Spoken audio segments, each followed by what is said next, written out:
কল্পনা করুন, আপনার সামনে হঠাৎ কেউ অজ্ঞান হয়ে পড়ে গেল। আপনি কি করবেন?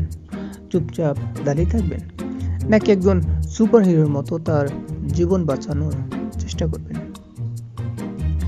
আজ আমরা শিখব সিপিআর, একটি সহজ কৌশল যা দিয়ে আপনি হতে পারেন কারো জীবনের হিরো। চলুন সংক্ষেপে জেনে নেই সিপিআর কি। সিপিআর মানে কার্ডিও পালমোনারি রিসাসিটেশন। যখন কারো হৃৎপিণ্ড বা শ্বাস প্রশ্বাস বন্ধ হয়ে যায়, তখন সিপিআর এর মাধ্যমে আমরা তাদের শরীর রক্ত সঞ্চালন এবং অক্সিজেন সরবরাহ চালু রাখি। আপনি এটা শিখতে পারেন। সঠিক পদ্ধতিতে সিপিআর দিতে পারলে রোগীর জীবন বাঁচানো সম্ভব। এখন আসুন, কখন সিপিআর দিতে হয়। প্রথমে বুঝতে হবে কখন সিপিআর দরকার। যদি কেউ শ্বাস নিচ্ছে না, নাড়ি নেই বা সাড়া দিচ্ছে না, তাহলে তৎক্ষণাৎ সিপিআর শুরু করতে হবে। কিন্তু কিভাবে বুঝবেন? চলুন দেখাই।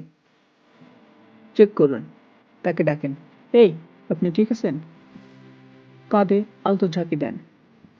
শ্বাস পরীক্ষা করুন, তার নাক বা মুখের কাছে কান দিয়ে শ্বাস প্রশ্বাসের শব্দ শুনুন এবং অনুভব করুন। মনে রাখবেন, 10 সেকেন্ডের বেশি সময় ধরে পরীক্ষা করবেন না। জরুরি নম্বরে ফোন করুন, 99 এই নম্বরে। এখন আসল কাজ, সিপিআর। সিপিআর এর 3টি সহজ ধাপ মনে রাখবেন।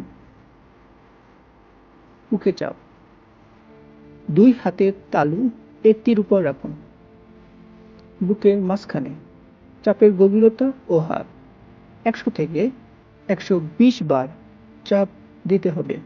প্রতিবার 5 থেকে 6 সেন্টিমিটার গভীরে চাপ দিতে হবে। বুককে শিথিল হতে দিন। প্রতিটি চাপ দেওয়ার পর বুককে পুরোপুরি শিথিল হতে দিন, যাতে হৃৎপিণ্ডে রক্ত সঠিকভাবে প্রবাহিত হতে পারে। মুখে শ্বাস দিন।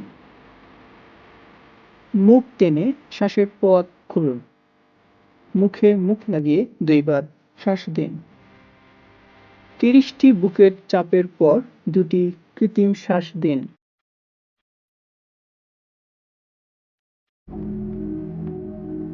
যদি মুখে শ্বাস দিতে না পারেন, শুধু বুকে চাপ চালিয়ে যান।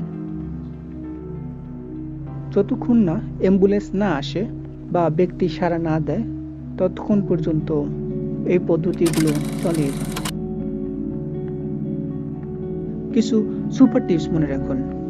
সিপিআর না করার চেয়ে ভুল করাও ভালো।